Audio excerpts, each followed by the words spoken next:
தலைப்பு: பகவத் பாதை. கவலைகள் அனைத்திற்கும் தீர்வு. மனோதத்துவ ரீதியிலான ஆன்மீக அணுகுமுறை. ஸ்ரீ பகவத் ஐயாவின் மெய்ஞான பகிர்வுகளை அடிப்படையாகக் கொண்ட உலகத்தரமான வெபினார் தொடர். பார்ட் 2: மனோரீதியான விடுதலையும் நான் என்னும் அகங்கார முடிச்சின் ரகசியமும். என் அன்பான தமிழ் நெஞ்சங்களே, பார்ட் 1ல நாம பார்த்த விஷயங்கள் உங்க மனசுக்குள்ளே ஒரு பெரிய ஆச்சரியத்தை ஏற்படுத்தி இருக்கும்னு நம்புறேன். நாம எல்லாரும் நம்ம கவலைகளோடையும் நமக்கு வர்ற எதிர்மறை எண்ணங்களோடையும் சண்டை போட்டுக்கிட்டே இருக்கோம். ஆனா இப்போ உங்ககிட்ட நான் ஒரு ஆழமான கேள்வி கேட்கிறேன். ஒரு நிமிஷம் எல்லாரும் அப்படியே உங்க நெஞ்சில கை வச்சுக்கோங்க. உங்க கண்களை மூடிக்கோங்க. உங்க வாழ்க்கையில என்னைக்காவது உங்க மனசுக்குள்ளே இருக்கிற கோபம், பயம், காமம், பொறாமை இல்ல குற்ற உணர்ச்சியை நினைச்சு நீங்களே உங்களை வெறுத்திருக்கீங்களா? ச்சே, நான் ஏன் இப்படி ஒரு மோசமான மனுஷனா இருக்கேன்? எனக்கு ஏன் இவ்வளவு கோபம் வருது? எனக்கு ஏன் இவ்வளவு பயம் வருது? அப்படின்னு உங்க மனசாட்சி உங்கள நோகடிச்சிருக்கா? இன்னைக்கு இந்த வெபினார்ல உங்க மனசுக்குள்ளே இருக்கிற அந்த போராட்டத்தை அடியோடு நிறுத்தப் போறோம். இந்த 30 நிமிட பயணத்தோட முடிவுல உங்களுக்குள்ள ஒரு மாபெரும் விடுதலை உணர்வு பிறக்கப் போகுது. நீங்க உங்கள அப்படியே ஏத்துக்க போறீங்க. உங்க மனசுல இருக்கிற ரணங்கள் எல்லாம் மாறப்போகுது. Topic: introduction and core concepts. நாம இன்னைக்கு பார்ட் 2ல பார்க்க போற மிக முக்கியமான தலைப்பு: மனோரீதியான விடுதலையும் நான் யார் என்ற அகங்கார முடிச்சும். இந்த தத்துவத்தை ஸ்ரீ பகவத்ச அவங்களோட நூல்களான அனுஷ்டான ஆன்மீகம், ஞான விடுதலை மற்றும் சிந்தனையும் சிந்திப்பும் ஆகிய பொக்கிஷங்கள்ல தெள்ளத் தெளிவா விளக்கி இருக்காரு. நம்ம மனோதத்துவத்துல மிக முக்கியமான ஒரு ரகசியம் இருக்கு. நம்ம மனதை நாம புரிஞ்சுக்கிறதுக்காக 4ஆ பிரிக்கலாம்: மனம், புத்தி, சித்தம், அகங்காரம். இந்த 4ம் சேர்ந்த அமைப்புக்கு பேர்தான் அந்த கரணம். இதுல மனம் என்கிறது அலைபாயிர ஒரு குரங்கு மாதிரி எத்தனையோ நினைவுகளை கொண்டு வரும். புத்தி என்கிறது அதுல எதை செய்யணும்னு தீர்மானம் பண்ற ஒரு நடுவர். சித்தம் என்கிறது காலம் காலமா நம்ம கிட்ட இருக்கிற பதிவுகள், இயல்புகளோட ஸ்டோரேஜ் கிடங்கு. கடைசியா இருக்கிற அகங்காரம்தான் நான் என்ற இருப்புணர்வு, நம்ம மனசுக்கு உயிர் கொடுக்கிற தூய்மையான உணர்வு நிலை. நாம எல்லாரும் என்ன நினைக்கிறோம்? இந்த நான் தான் எல்லாத்தையும் செய்யுது, இந்த நான் தான் கவலைப்படுதுன்னு நினைக்கிறோம். ஆனா உண்மை என்னன்னா, இந்த நான் என்பது ஒரு நிரந்தரமான அமைப்பு கிடையாது. அது ஒவ்வொரு கணமும் நமது நினைவுகளால தற்காலிகமா உருவாக்கப்படுற ஒரு மாயத் தோற்றம். Explanation engine. என்ன, ஏன், எப்படி?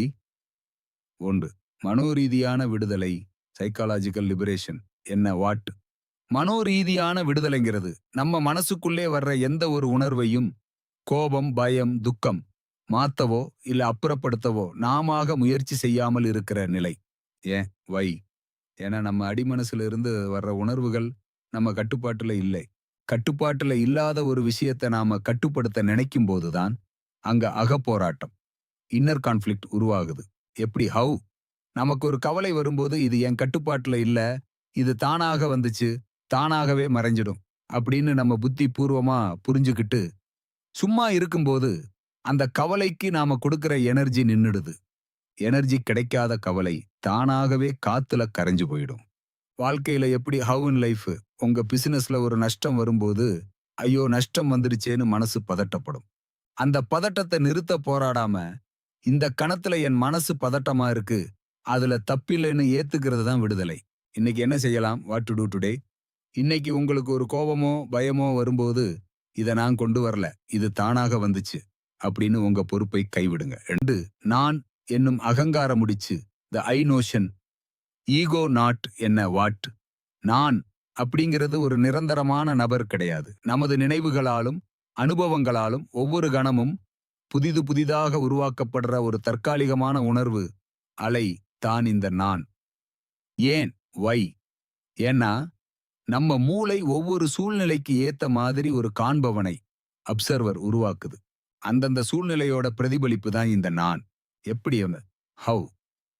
நாம நம்ம ஆபீஸ்ல இருக்கும்போது மேனேஜர் என்ற நான் உருவாகுது. வீட்டுக்கு வந்ததும் அப்பா என்ற நான் உருவாகுது. நண்பர்களை பார்க்கும்போது நண்பன் என்ற நான் உருவாகுது. சூழ்நிலை மாறும்போது இந்த நான் தானாகவே மாறிக்கிட்டே இருக்கு. வாழ்க்கையில எப்படி, ஹவ் இட் ரிஃப்ளெக்ட்ஸ்? ஒரு நஷ்டம் நடக்கும்போது பாதிக்கப்பட்ட நான் உருவாகுது. அந்த பாதிக்கப்பட்ட நானை வச்சுக்கிட்டே நாம இருவகை அனுஷ்டானங்கள்ல குழம்பி கவலைப்பட்டுக்கிட்டே இருக்கோம். இன்னைக்கு என்ன செய்யலாம்? What to do today? உங்களுக்கு ஒரு துக்கம் வரும்பொழுது துக்கப்படுற இந்த நான் ஒரு தற்காலிகமான அலை, இதோட ஆயுள் வெறும் அரை வினாடி தான் அப்படின்னு தெளிவடைங்க. ஸ்டோரி என்ஜின்: விபத்தில் சிக்கிய தாயும் ரயிலில் விளையாடிய குழந்தைகளும். ரியலிஸ்டிக் மற்றும் தமிழ் கலாச்சார பின்னணியோடு கூடிய ஒரு நெஞ்சை உருக்கும் கதை. நம்ம தமிழ்நாட்டுல ஒரு ட்ரெயின் பயணம். சென்னை பூரா டிராஃபிக்ல ஓடி ஓடி கழிச்சு போய் எத்தனையோ பயணிகள் அந்த ரயிலில் ஏறி உட்கார்ந்துருக்கிறாங்க. அந்த பெட்டியில ஒரு தந்தை தன் 2 சின்ன குழந்தைகளோட பயணம் செஞ்சுக்கிட்டே இருக்காரு. அந்த 2 குழந்தைகளும் பயங்கர சேட்டை பண்றாங்க. ரயிலுக்குள்ளேயே இங்கும் அங்கும் ஓடுறாங்க. மத்தவங்களோட லக்கேஜ் எல்லாம் இழுத்து போடுறாங்க, சத்தம் போடுறாங்க, ஒருத்தர ஒருத்தர் அடிச்சு விளையாடுறாங்க. அந்த அப்பா அப்படியே ஏதோ ஒரு உலகத்துல இருக்கிற மாதிரி மௌனமா உட்கார்ந்திருக்காரு. குழந்தைகளை ஒரு வார்த்தை கூட கொண்டு கண்டிக்கல. அந்த பெட்டியில இருக்கிற மத்த பயணிகள் எல்லாருக்கும் பயங்கர கோபம் வருது. என்ன மனுஷன் இவரு, பிள்ளைகளை வளர்க்க தெரியல, மத்தவங்களுக்கு எவ்வளவு தொந்தரவு கொடுக்கறாங்க, சும்மா உட்கார்ந்து இருக்காரே அப்படின்னு மனசுக்குள்ளேயே கொதிப்படையறாங்க. அவங்க மனசுக்குள்ள ஒரு போராட்ட மனது, ஸ்ட்ரகிளிங் மைண்ட் உருவாகிடுச்சு. பொறுமை இழந்த ஒரு நகரத்து ஐடி ஊழியர் அந்த தந்தையிடம் போய் கோபமா கேட்கிறாரு. என்ன சார், உங்க பிள்ளைகள் எல்லாருக்கும் இவ்வளவு தொந்தரவு கொடுக்கறாங்க, நீங்க கண்டுக்காம உட்கார்ந்து இருக்கீங்களே, கொஞ்சம் கூட பொறுப்பு இல்லையா உங்களுக்கு அப்படின்னு கத்துறாரு. அந்த தந்தை மெதுவா தலை நிமிர்ந்து கண்களில் கண்ணீரோட சொல்றாரு, எல்லாரும் தயவு செய்து என்னை மன்னிச்சுக்கோங்க. என் பிள்ளைகள் ரொம்ப சின்னவங்க, அவங்களுக்கு என்ன நடக்குதுன்னே தெரியல. நாங்க எங்கே போய்கிட்டு இருக்கோம்னு கூட அவங்களுக்கு நான் இன்னும் சொல்லல. என் மனைவி, இந்த பிள்ளைகளோட அம்மா, மதுரையில ஒரு விபத்துல இறந்துட்டாங்க. அவங்களோட உடல் இப்போ ஆஸ்பத்திரியில இருக்கு. அத வாங்கிட்டு வர்றதுக்காக தான் நாங்க இப்போ போய்கிட்டு இருக்கோம். என் பிள்ளைக கிட்ட அவங்க அம்மா இறந்துட்டாங்கன்ற உண்மையை எப்படி சொல்றது? அவங்க அதை எப்படி தாங்கிக்குவாங்கன்னு விடை தெரியாம, நிம்மதி இல்லாம நான் தவிச்சுக்கிட்டு இருக்கேன். என்னால பிள்ளைகளை கட்டுப்படுத்த முடியல, என்ன மன்னிச்சுக்கோங்க அப்படின்னு சொல்லி அழுகிறாரு.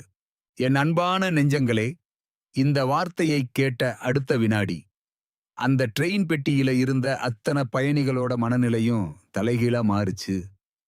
அதுவரைக்கும் அந்த பிள்ளைகளை அரக்கர்களைப் போல பார்த்தவங்க எல்லாரும் இப்போ கருணையோட பார்க்க ஆரம்பிச்சாங்க. அதுக்கப்புறமும் அந்த பிள்ளைகள் சேட்டை பண்ணிக்கிட்டு தான் இருந்தாங்க. ஆனா இப்போ அந்த சேட்டைகள் யாருக்குமே பிரச்சனையா தெரியல. யாருக்கும் மன உளைச்சலை தரல. சிரிப்பு தருணம். யோசிச்சு பாருங்க, பிள்ளைகளோட சேட்டை மாறல, ரயில் மாறல. ஆனா பயணிகள் மனசுக்குள்ள இருந்த புரிதல் மாறின உடனே நரகமா தெரிஞ்ச அதே ரயில் பயணம் அமைதியான சாந்தமா மாறிடுச்சு. இதுதான் நம்ம ஸ்ரீ பகவத் ஐயா சொல்ற தெளிவு முடிச்சு. Knot of understanding, audience engagement. இப்போ நீங்களே சொல்லுங்க, உங்க வாழ்க்கையில இந்த மாதிரி நடந்திருக்கா? ஒரு நிமிஷம் கண்களை மூடுங்கள். உங்க மனசுக்குள்ளே இப்போ இருக்கிற ஏதோ ஒரு பெரிய கவலைய நினைச்சு பாருங்க. அந்த கவலை ஏன் இருக்கு? ஏன்னா என் வாழ்க்கையில இந்த நஷ்டம் நடந்திருக்க கூடாது, இந்த அவமானம் நடந்திருக்க கூடாது அப்படின்னு உங்க வெளிமனசு அந்த யதார்த்தத்தை மறுதலிக்கிறதுனால தான். இப்போ அந்த ரயில் கதையை நினைச்சு பாருங்க. உங்க வாழ்க்கையில நடந்த சம்பவத்தை அப்படியே ஏத்துக்கோங்க. இந்த கேள்விக்கு மனதில் பதில் சொல்லுங்கள். நடந்ததை உங்களால மாத்த முடியுமா? முடியாது. அப்போ அதை ஏத்துக்கிறது தானே புத்திசாலித்தனம். இப்போ ஒரு ஆழ்ந்த மூச்சு விடுங்கள். ரிலாக்ஸ் பண்ணுங்க. Village, city, family, student and business examples. கிராமத்து உதாரணம். Village example. ஒரு விவசாயி தன் நிலத்துல உழுதுகிட்டு இருக்கும்போது தேள் கொட்டிடுது. தேள் கொட்டின உடனே பயங்கரமான வலி ஏற்படுது. இது ஒரு உடல் ரீதியான நனவு பொருள். ஆனா அவரு, ஐயோ எனக்கு ஏன் தேள் கொட்டுச்சு, என் நேரம் சரியில்லை, எனக்கு ஏதோ ஆகப் போகுது அப்படின்னு அந்த வலியோட போராடாம, வலி இருக்கு, அது தானாக வந்துச்சு அப்படின்னு அந்த வலியோட உணர்வு பூர்வமா பொருந்தும்போது 5 நிமிஷத்துல வலி தானா குறைஞ்சிடுது. இதுதான் யோக சிகிச்சை. நகரத்து உதாரணம், சிட்டி எக்ஸாம்பிள். ஒரு நகரத்து மனிதர் ஆபீஸ்ல வேலை செய்யும்போது மேனேஜர் எல்லார் முன்னாடியும் அவரை திட்டிடுறாரு. மேனேஜர் திட்டினது ஒரு முடிந்த நிகழ்வு, நனவு பொருள். ஆனா அவரு, என்னை எல்லாரும் முன்னாடியும் அசிங்கப்படுத்திட்டாரே, என் கௌரவமே போச்சே அப்படின்னு அந்த அவமானத்தை நினைச்சு ராத்திரி பூரா தூங்காம குற்ற உணர்ச்சியில கில்ட்டி கான்ஷியஸ்னஸ் தவிக்கிறது தான் கவலை. குடும்ப உதாரணம், ஃபேமிலி எக்ஸாம்பிள். ஒரு கூட்டு குடும்பத்துல மாமியாருக்கும் மருமகளுக்கும் சண்டை வருது. மாமியார் ஏதோ ஒரு வார்த்தை சொல்லிட்டாங்க. மருமகள், அவங்க என்னை வேணும்னே குத்தி காட்டுறாங்க அப்படின்னு அந்த வார்த்தையை தன் மனசுக்குள்ளே வச்சு சிந்தித்தல், திங்கிங் மூலமா புதுப்பிச்சுக்கிட்டே இருக்கிறாங்க. அந்த நினைவுக்கு உயிர் கொடுக்கறத நிறுத்திக்கிட்டா அந்த போராட்டம் தானா முடிவுக்கு வந்துடும். மாணவர் உதாரணம், ஸ்டூடெண்ட் எக்ஸாம்பிள். ஒரு கல்லூரி மாணவன் எக்ஸாம்ல ஃபெயில் ஆயிடுறான். ஃபெயில் ஆனது முடிஞ்ச நிகழ்வு. ஆனா அவன், நான் கடையனுக்கும் கடையனாயிட்டேன், என் வாழ்க்கையே பாழாயிடுச்சு அப்படின்னு தன்னைத்தானே தாழ்வா மதிப்பிட்டு நான் யாரு என்ற தேடல்ல இறங்கி குழம்புறான். தன் தோல்வியை சகஜமா ஏத்துக்கிட்டா அவன் அடுத்த கட்டத்துக்கு போயிடலாம். வியாபார உதாரணம், பிசினஸ் எக்ஸாம்பிள். ஒரு தொழிலதிபர் ஒரு பிசினஸ்ல பெரிய நஷ்டத்தை சந்திச்சிடுறாரு. நஷ்டம் வந்தது நிஜம். ஆனா அவரு, இந்த நஷ்டம் எனக்கு வந்திருக்க கூடாது அப்படின்னு அந்த பழைய நஷ்டத்தையே நினைச்சு போராட்ட மனதோடு ஸ்ட்ரகிளிங் மைண்ட் இருக்கும்போது பிசினஸ்ல அடுத்த கட்ட முடிவை அவரால சரியா எடுக்க முடியாம போயிடுது. Scientific and psychology explanation, brain science. இப்போ இதை கொஞ்சம் அறிவியல் பூர்வமா பார்ப்போம். நம்ம மூளையில இருக்கிற நியூரான்ஸை எப்படி வேலை செய்யுதுன்னா, நமக்கு ஒரு நினைவு தாட்டு வரும்போது மூளையில ஒரு தற்காலிகமான மின்சார அலை, எலக்ட்ரிக்கல் இம்பல்ஸ் ஏற்படும். அதோட ஆயுள் வெறும் அரை வினாடி தான். ஆனா நாம் அந்த நினைவை கட்டி இழுத்து திரும்ப திரும்ப திரும்ப யோசிக்கும் போது, திங்கிங், மூளையில நியூரோபிளாஸ்டிசிட்டி நியூரோபிளாஸ்டிசிட்டி காரணமா அந்த நெகட்டிவ் அலைகள் ஒரு நிரந்தரமான பாதையை, நியூரல் பாத்வே உருவாக்கிடுது. இதனால தான் கவலைங்கிறது ஒரு தொடர்கதையா மாறுது. மனோதத்துவ ரீதியா சைக்காலஜி பார்த்தா நம்ம வெளி மனசு, கான்ஷியஸ் மைண்ட் எப்பவுமே தன்னை ஒரு கர்த்தா, டூவர், அதாவது நான் தான் எல்லாத்தையும் செய்யறேன், நான் தான் எல்லாத்தையும் மாத்தணும் அப்படின்னு நினைச்சுக்கிட்டு இருக்கு. நம்ம ஸ்ரீ பகவத் ஐயா சொல்றாரு, அகத்தை பொறுத்த வரைக்கும் நீங்க செய்யறதுக்கு எதுவுமே இல்லை. There is nothing to do in the inner world.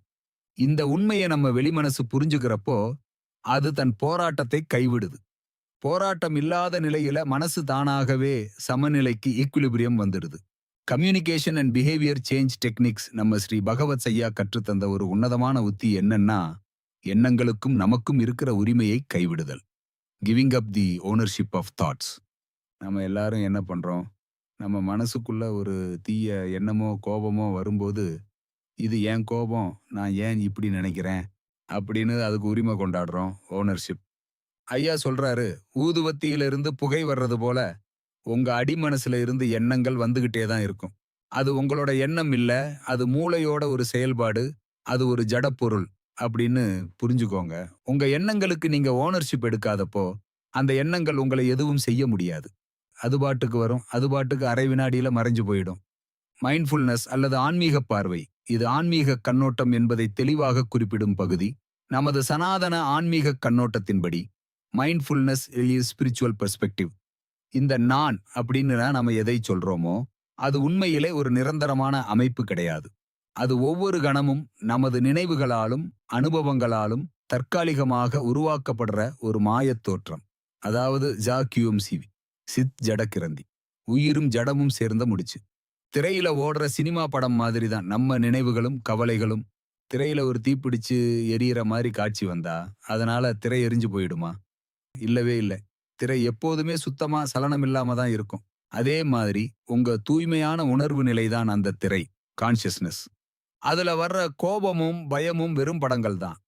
நான் இருக்கிறேன் என்ற இருப்புணர்வாக எது இருக்கிறதோ அதுவே பரம்பொருள் அப்படின்னு வேதங்கள் கோஷிக்குது.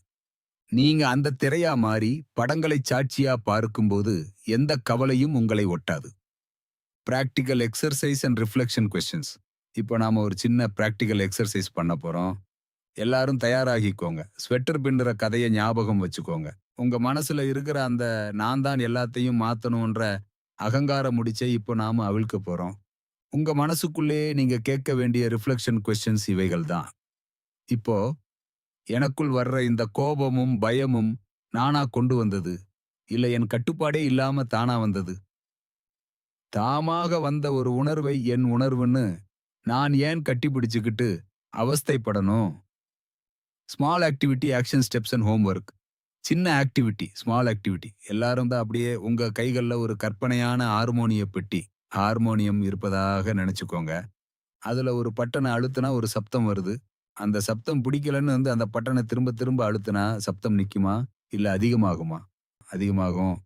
அதே மாதிரி உங்க கவலைன்ற பட்டனை அழுத்துறத நிறுத்துங்க.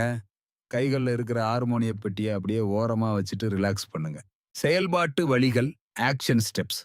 இன்னைக்கு உங்களுக்கு ஒரு நெகட்டிவ் எண்ணம் வரும்போது, இது என் கட்டுப்பாட்டுல இல்லாத 40% அகப்பகுதி, இதுல என் வேலை எதுவுமே இல்லை அப்படின்னு உங்க புத்திய 60% புற வேலைகள்ல திருப்புங்க. உங்களுக்குள்ள வர்ற எண்ணங்களை வெறும் எண்ணங்கள், ஜஸ்ட் அ தாட் அப்படின்னு மட்டும் பாருங்க. அதுக்கு நல்லது கெட்டதுன்னு முத்திரை குத்தாதீங்க. வீட்டுப்பாடம், ஹோம்வொர்க். இன்னைக்கு ராத்திரி நீங்க படுக்க போகும்போது, நான் இந்த உடலும் அல்ல, மனமும் அல்ல. நான் அடைவதற்கு அகத்தளவில் எதுவுமே இல்லை அப்படின்னு உங்க புத்தியில ஒரு தீர்க்கமான தெளிவு முடிச்சை கன்ஃபர்மேஷன் ஏற்படுத்திக்கிட்டு நிம்மதியா தூங்குங்க. Summary and curiosity for next part. என் அன்பான தமிழ் நெஞ்சங்களே, இன்னைக்கு நாம பார்ட் 2ல பார்த்ததோட சுருக்கம் என்னன்னா, நான் என்பது ஒரு தற்காலிகமான அலை. அதுக்குன்னு சொந்தமா எந்த பொறுப்பும் இல்லை. ஆக உலகப் பிரச்சனைகளுக்கு நாம ஓனர்ஷிப் எடுக்கிறத நிறுத்தினா கவலைகள் தானாகவே மறைந்துவிடும். நம்ம புத்தியில ஏற்படுற அந்த தெளிவு தான் நமக்கு ஞான விடுதலை கொடுக்குது. ஆனா இங்க தான் ஒரு மாபெரும் ஆச்சரியம் காத்துக்கிட்டு இருக்கு. சரிங்க ஐயா, அகத்தளவுல நம்ம செய்யறதுக்கு எதுவுமே இல்லைன்னு புரிஞ்சுக்கிட்டா, இந்த உலகத்துல பல பேர் சொல்றாங்களே தியானம் செய்யணும், யோகா செய்யணும், மனதை ஒருமுகப்படுத்தணும்னு. அப்போ அந்த தியானத்தோட ரகசியம் என்ன? தியானம் செய்யறதுனால ஞானம் கிடைக்காதா? இதோட அதிரடியான உலகத்தையே உலுக்கக்கூடிய தியானத்தை விடு, ஞானத்தை பெறு என்ற மாபெரும் ரகசியத்தை அடுத்த பார்த்து மீனுல பார்க்க போறோம். அடுத்த பகுதி உங்க ஆன்மீக தேடலையே தலைகீழா மாற்றக்கூடியதா இருக்க போகுது. காத்திருங்கள். Part 2 complete.